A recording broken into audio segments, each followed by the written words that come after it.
Hi everyone, thank you again for joining. My name is Avani Sapra and I am a junior consultant at Turner and Townsend. We're joined today by Sophie Norton, who is also from Turner and Townsend. This is a RISE event, which stands for Retrofit Information, Support and Expertise, which is fully funded by the Department of Energy, Security and Net Zero, delivered by Turner and Townsend. Thank you for joining. I'll now hand over to Sophie. Hi, Avani. Thanks very much indeed. And thanks everyone for joining. As Avani said, my name is Sophie Norton and I'm going to be delivering this masterclass today. I'm really excited to see so many people signed up for the masterclass because I think this is an interesting and kind of developing area. So it's really, really good to have so many people signed up, and I'm hopeful for some fruitful discussion at the end. I'm going to try and keep it short, but I do think there is quite a lot of naughty detail in some of this stuff, so apologies if I go over like half an hour. We're going to start off with just a few introductions. I'll tell you a bit about myself, and then we'll launch straight into traditional buildings and heritage planning. Then we'll have a quick look at the different heritage asset types with a particular focus on above ground heritage. We're talking about retrofit, so there doesn't seem a huge amount of point of going into like archaeology, but just to be aware that heritage planning does cover archaeology and above ground. Then we'll look at local decision making and really what this means from a practical perspective. And then we'll have a quick look at managing risk before we look at some case studies and finally some resources and bits and pieces. So first of all, about me, I started my career as a local authority conservation officer and had no kind of like involvement with retrofit really. It was quite a long time ago, but I have since worked in area regeneration from different points of view as a funder and also a delivery, like working on the delivery side. I also kind of worked at the University of York, contributing to their master's programme in building conservation for a number of years, and I undertook a PhD there in supply chain skills, which I'm not talking about today. And then the last 8 years I spent working with Historic England, so first of all delivering training to local authority audiences in heritage planning and conservation and other considerations, and then more latterly working on the supply chain side of it and kind of delivering some major projects in that space. So hopefully I've got some interesting things to say. I'm going to just pass over to Avani again now, who's going to just launch a Menti, because you've heard about me and I thought it would be nice if we have a little bit of reflection on who's here in the room. Yep, so if everyone could just scan this QR code or go to menti.com and then put in the code. So the first question is, what type of organisation are you from? If you've answered other, feel free to put in the chat what other type of organisation you were from, because it would be interesting to know. This is the kind of first time for me talking to housing associations and ALMOs, and I think like the fact that we're trying to reach those types of organisation is really exciting, because really, you know, the subject we're talking about, retrofit and heritage, represents a big opportunity to invest in these types of buildings. And it's good to see lots of people here from local authorities, because I'm going to talk about how important local authority role is here. And then again, I think it's interesting to have so many kind of others. It's good to see a principal contractor. Yeah, it's so good to see so many others, because this is a kind of subject matter that does reach across regulation, stockholders, building professionals, building contractors. So it's really pleasing to have kind of a diverse group of people to speak to. So thank you very much for that. The next question is, what region are you based in? Great, so really good spread. And hopefully we've got something here for everybody in terms of case studies and stuff like that. But if not, do flag that in the chat, and it's something that we can look at as we start to develop more and more material in this area. Thank you. There's just one more question. What objectives are you most interested in? Firstly is define heritage planning, discuss planning context, consider practical implications, introduce other constraints, or review some case studies. This is a really important one. It'll tell me where to kind of focus. Consider practical implications. There's a lot of good reason why that might be. Great, fine, excellent. Thank you very much, everybody. So before we press on to get out of the introduction, the person I was working with on the slides rightly said there's quite a lot of technical information in here. So there are some key terms. I'm not going to read them all out now, but just when we do circulate the slides, just know that there are some kind of, there's this slide to refer back to if you need to. Right, traditional buildings and heritage planning. So this is the first kind of meaty part of the presentation. So the difference between traditional buildings and heritage planning, there is a difference. It's important to distinguish between the two. So normally when we say traditional buildings, we think of buildings that were built before 1919. That's a nominal and useful cut-off date, but it's not a scientific cut-off date. And generally what we mean when we say traditional buildings is buildings of a solid wall construction. There are buildings with small cavities that come before 1919, and there are certainly buildings built afterwards that have solid wall construction, but 1919 is a useful cut-off date because it is after then that cavity walls start to be introduced in a kind of mainstream sense. And a heritage building is one with some kind of heritage planning constraint.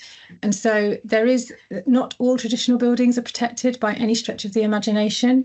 We think that about 20% of England's buildings are of a traditional construction type, but only 2% are listed. So that doesn't include conservation area buildings, but only 2% of buildings are listed.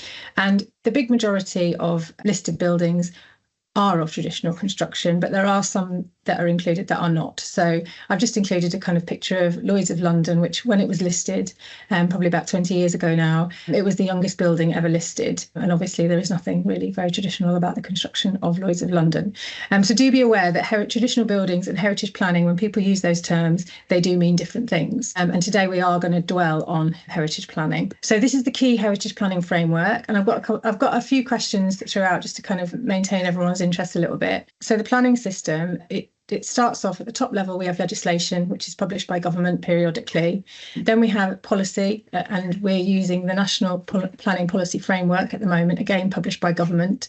Then we have PPG, which is Planning Practice Guidance, again published by government. And lastly, we have Historic England Advice Notes, which are planning documents that are published by Historic England in sort of specialist and topical areas.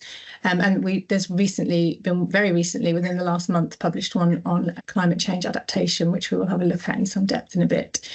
Can anyone think of what is missing from this diagram? I'm hoping for some chat. We're not going to turn on mics or anything, but if you just pop answers into the chat, that would be good. There we are. LPA, exactly. Thank you, Victoria. Yeah, exactly. Local authority.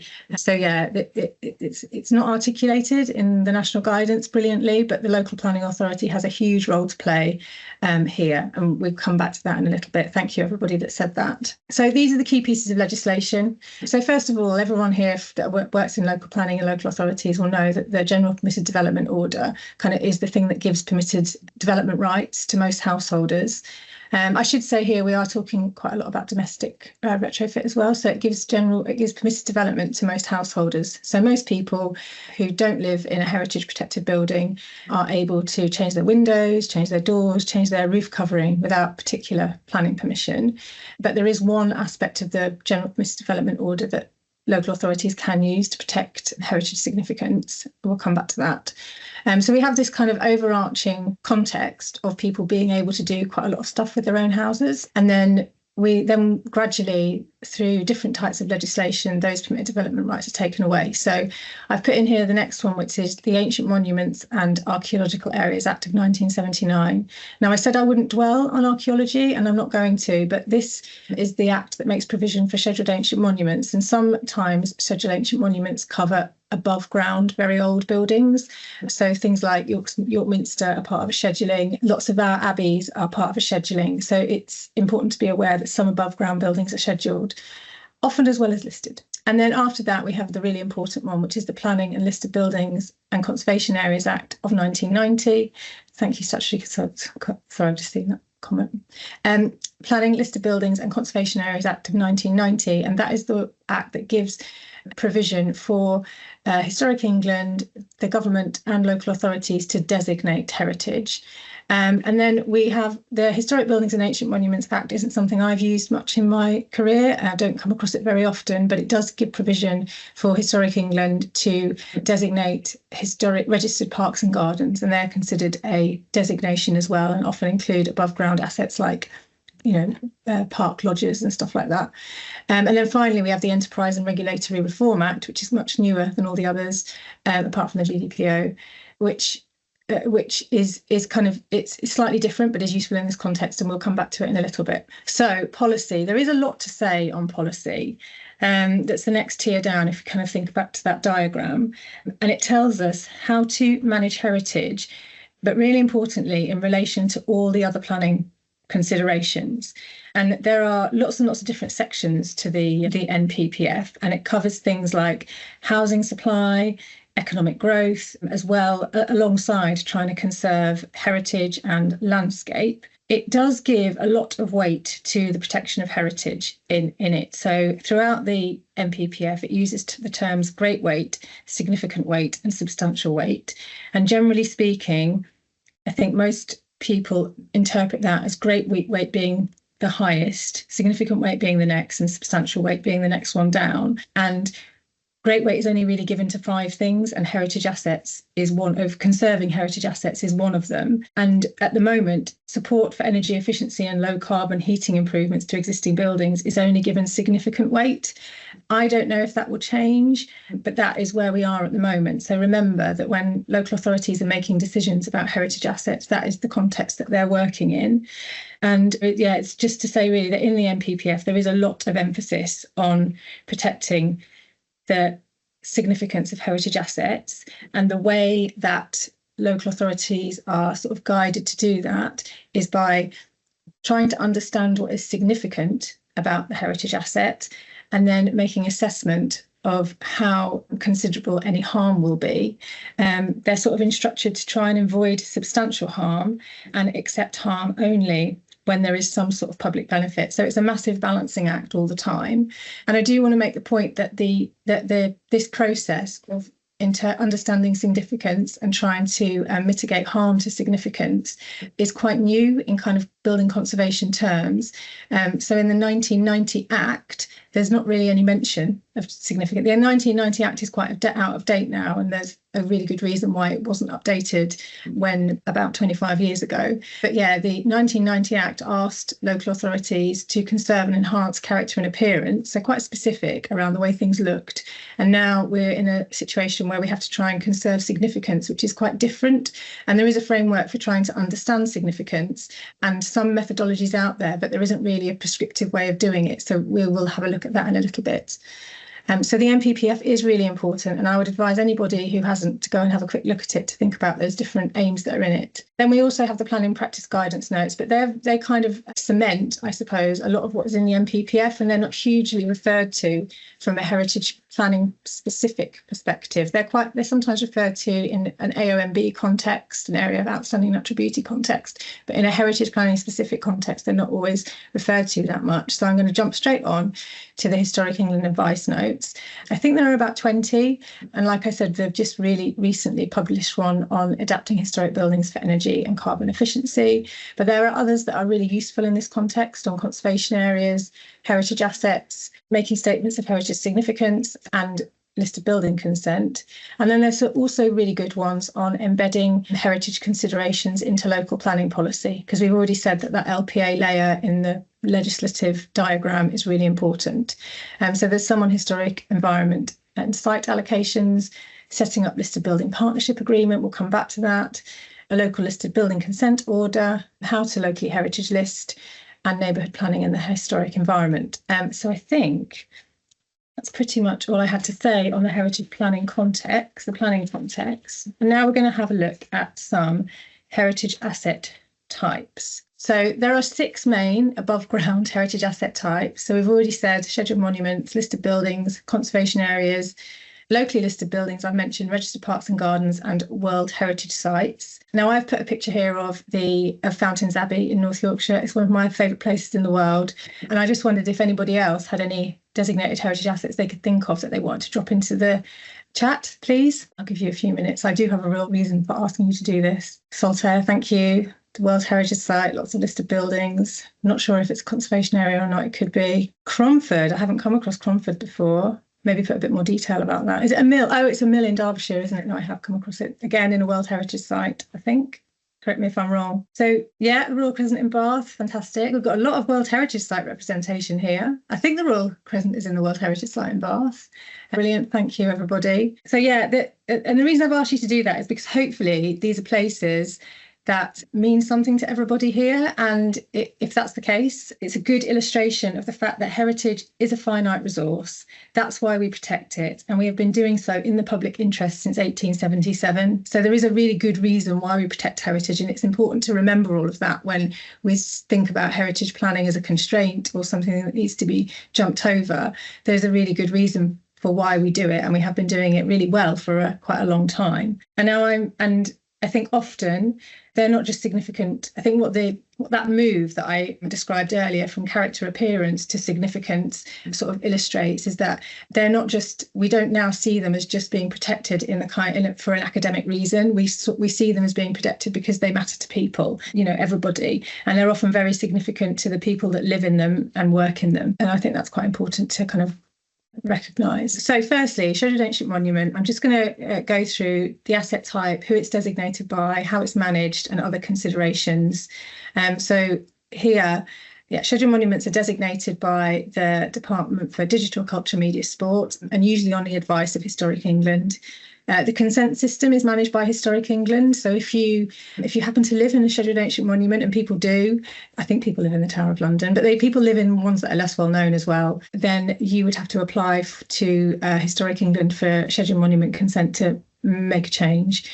And scheduled monument consent should override listed building consent. So you shouldn't have to apply twice for the same pieces of work to two different organisations. You should just apply for scheduled monument consent, and your local authority that's how they should advise you. And then some of our most famous buildings are scheduled. The Tower of London is one, Stonehenge is another, and a lot of them, such as Stonehenge and this piece of Hadrian's Wall that I've kind of showed as a map, they're not really a consideration from a retrofit point of view because they're not lived in and they don't need to be more energy efficient. An awful lot of them are earthworks. So moving on swiftly to listed buildings.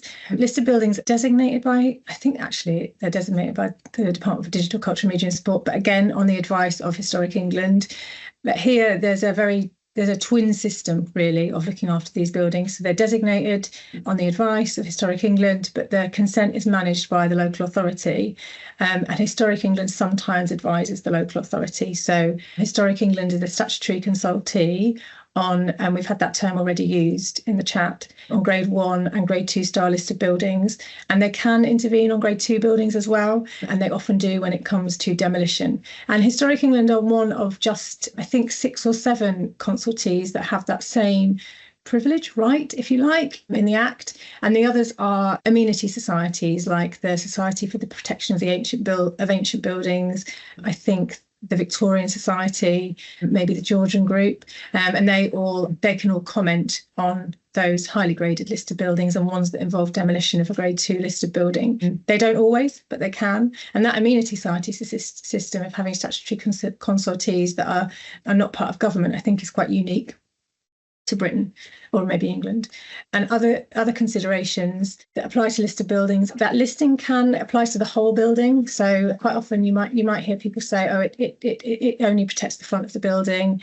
I've heard people say that's not true. Listed building listed building status, I suppose, applies to everything that is deemed significant by the local authority. So that can include fixtures and fittings, and really importantly and quite challengingly sometimes it can include curtilage, and there's a series of different bits of case law that try to set out really what is meant by curtilage, but it's difficult to have a hard and fast rule on either curtilage or fixtures and fittings, I think. And then finally, we have a system in place called ecclesiastical exemption, and some of the denominations active in the UK benefit from this system, which means they don't have to use the listed building consent system to make changes to buildings that are in use as places of worship.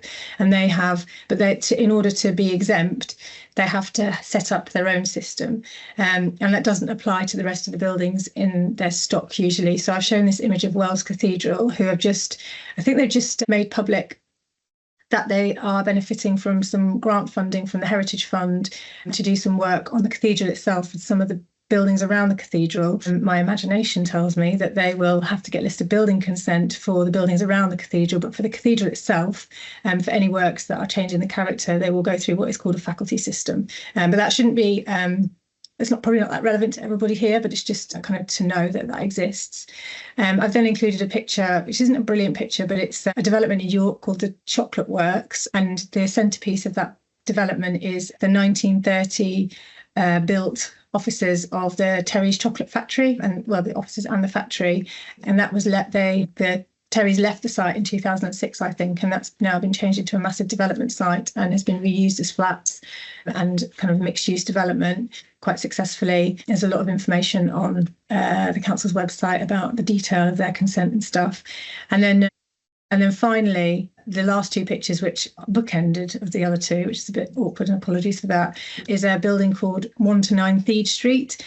And this is really these are the types of buildings that poses the biggest challenges, I would argue. So 1 to 9 Thede Street is a group of 5 grade 2 listed Georgian buildings in London, and it's one listing but 5 houses, and all kind of lived in by different people, managed by different people, and those people all have to kind of go through the listed building consent system separately in order to make changes to their property. So very different types of building, and all protected in the same way. Conservation areas, they're designated by the local authority usually. I think Historic England has got powers to do so, but has rarely enacted them. But they're managed through planning permission, usually as a material consideration. But there is a mechanism by which local authorities can take away those permitted development rights, which is called an Article 4 direction. And this image here is from Brighton and Hove City Council's website, and it shows some of the properties where they've withdrawn permitted development rights for kind of some buildings in the area. And I've known that happen kind of to protect windows, to protect roof coverings, to protect doors. I have known it happen to protect like the appearance of the walls, I suppose is the best way of describing it. But more recently, the GDPO has set out that you need to get express planning permission to change the appearance of the external appearance of a building. And I think local authorities are increasingly using that in conservation areas to try and manage changes to significance, harms to significance. That's conservation areas. And then locally listed buildings, they're designated by local authorities and managed through planning permission. Not all local authorities have a local list of buildings, but where they do, they usually set out how and why they have that local list in their local plan as one of the kind of many policies in the local plan that make sure that they are kind of using the MPPF as they should. And planning permission, it's usually also, like conservation area designation, managed through planning permission as a material consideration. And like conservation areas, they can prevent harm to external appearance through the GPDO, but they can also withdraw permitted development rights with Article 4 directions. And registered parks and gardens are very similar. They are, except for the fact that they're designated by Historic England. And here I've included 2 images of Fountains Abbey on the left and Birkenhead Park on the right. And the reason I've included Fountains Abbey is to kind of reinforce the fact that so many of these designations are overlapping. And I've already shown Thede Street, which also says that lots of houses or lots of properties are in one building. And that's why we really don't have as much scientific knowledge as we should, I suppose, about the number of buildings that are affected by heritage planning constraints. And then finally, World Heritage Sites. So obviously, everybody here has a good knowledge of World Heritage Sites. They are very similar to the last ones in their management regimes, but they're actually designated by UNESCO. And there's a very long process of how we apply to do that. And again, Fountains Abbey is a World Heritage Site. So it's kind of just to illustrate that fact that there are many, many multiple layers on some of them. And that's just a summary slide really for you to refer to when I send it back. It's just a copy of that table. But right, so now we're going to move on to local decision making, which I think everybody said was the most important thing. So like we already said when we looked at the MPPF, then there's a need to balance lots and lots of different considerations at a local level. The MPPF does put a lot of weight on heritage conservation, and we often expect to see that enshrined in the local plan. So local plans kind of deal with heritage, and you can tell often local authorities will just use the MPPF as a guide, but in other areas they give very clear kind of methods for how somebody might apply for listed building consent. And I think this example that I've put here, Brighton and Hove City Council, I'll come back to in a second. But it is important to note that most listed building consent applications are approved, and that it is useful to get pre-application advice if possible. Most local authorities, I think, offer that still. But at the same time, the numbers of conservation officers are generally, that can often be the only specialist working in a planning department. I think in certain areas there might be a team of conservation officers where there's lots and lots of listed buildings, but often in lots of local authorities they're working on their own in a planning department, or maybe not even in the planning department. And the planning officer generally has kind of the overarching decision about a application, and they have to take into account all of those different considerations that are set out in the NPPF, and heritage is just one consideration, albeit one that is considered is given quite a lot of weight in the NPPF. And research shows that while demand for their skills is growing, the availability of their skills has fallen since 2006. So they have been quite hard hit by the kind of what's happened to local authorities. And 59% of local authorities say inquiries about adaptation and retrofit has risen, but confidence around decision making is mixed. So I think it's just important to recognise that that's the context in which we're working. And like we've already said, this is a kind of changing and exciting area, and it's a place to have conversation, I would argue. But they do have things that they need when they are trying to make decisions about heritage assets. And the first thing they need is a heritage statement that sets out their asset significance. And the NPPF asks local authorities to ask applicants for that. So that's kind of the first thing. And the picture I showed before of Brighton and Hove City Council's website actually has a kind of pro forma which people can use to explain and articulate the significance of the heritage asset, because it can just be about character appearance in the way that we considered it was in 1990, but it can be different to that now. And I think that's an important kind of part of the context. And they would also want clear and detailed information on how and what energy efficiency measures were being considered for installation.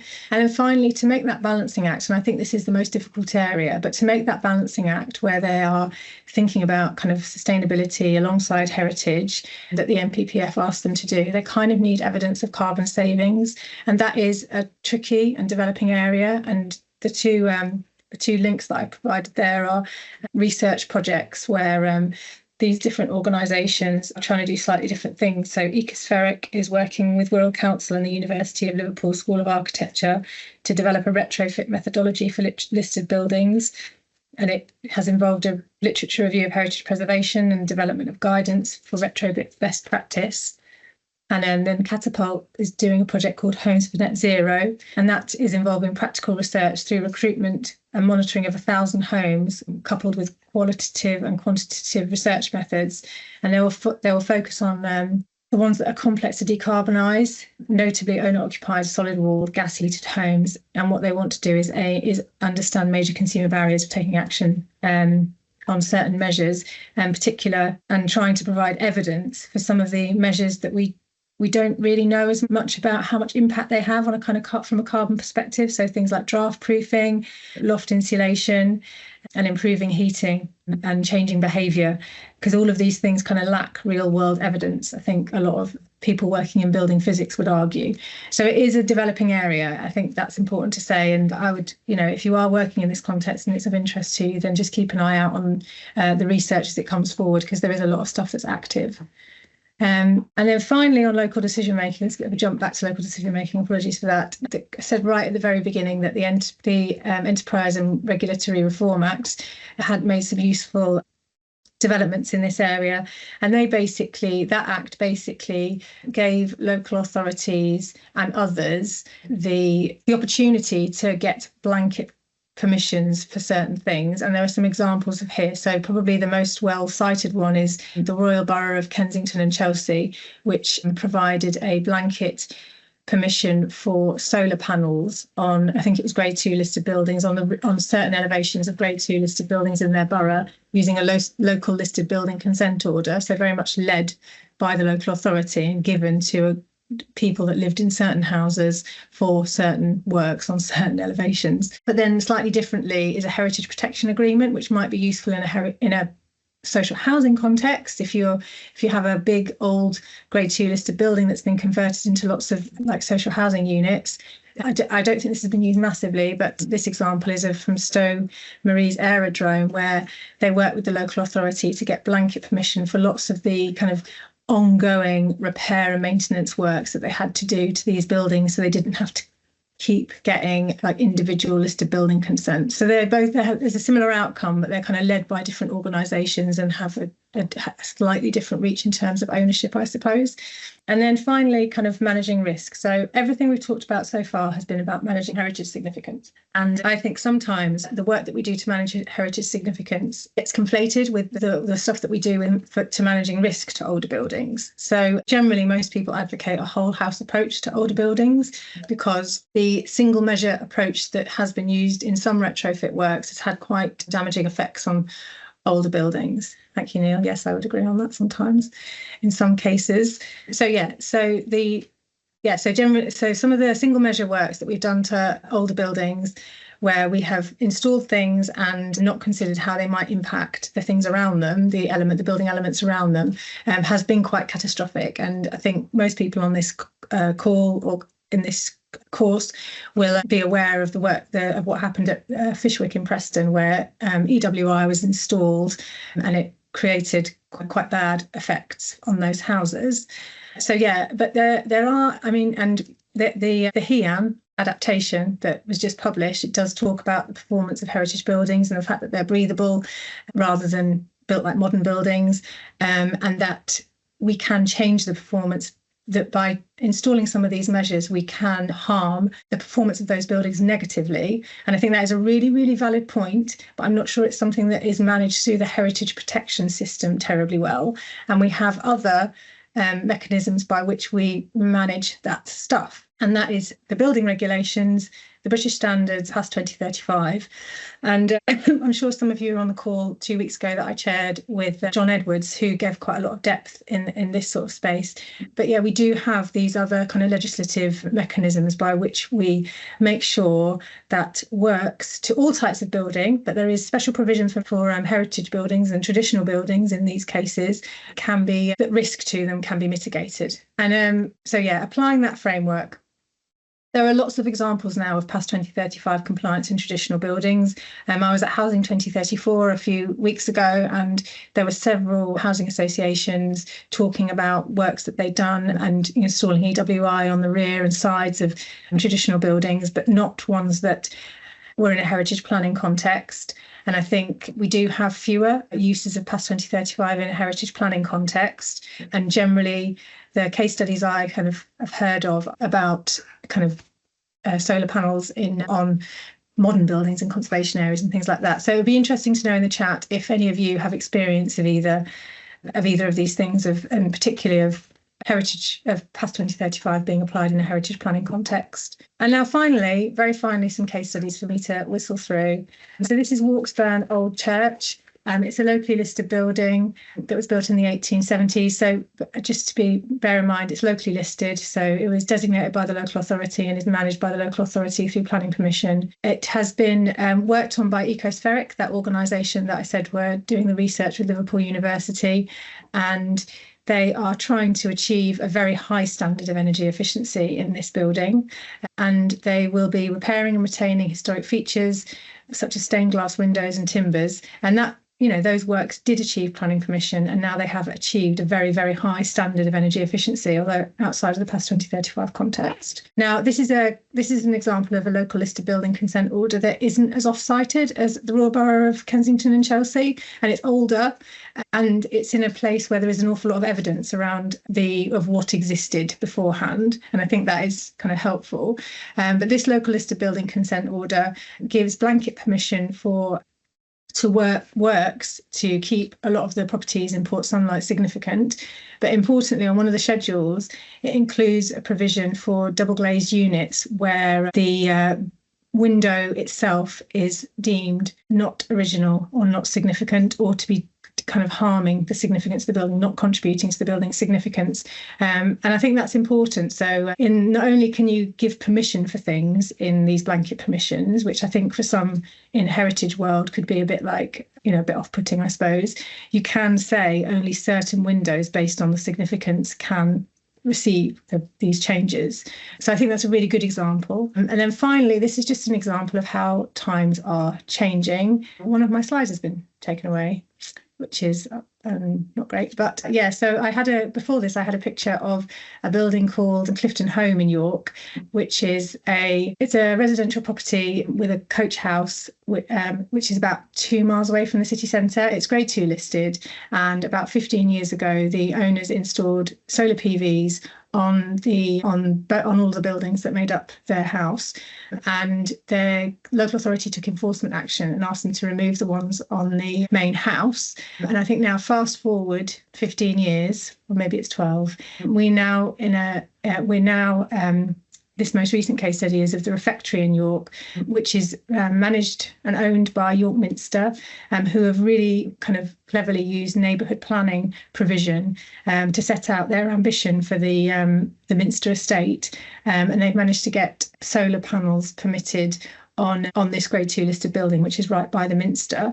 And I think the local authority have approved that, but actually both Historic England and the Conservation Service in the local authority put in comments to the planning officer that said that it wouldn't help conserve that special significance. So I think it's just an illustration of how times are changing, and though I think we will start to see quite a lot of change in this place. And that, I think, is everything I had to say. So there's just a quick list of resources there. I do kind of advocate that everybody tries to stay up to date in this area, and also please fill in the survey that Avani's dropped in, and our self-assessment form if you would like more information, our RISE service.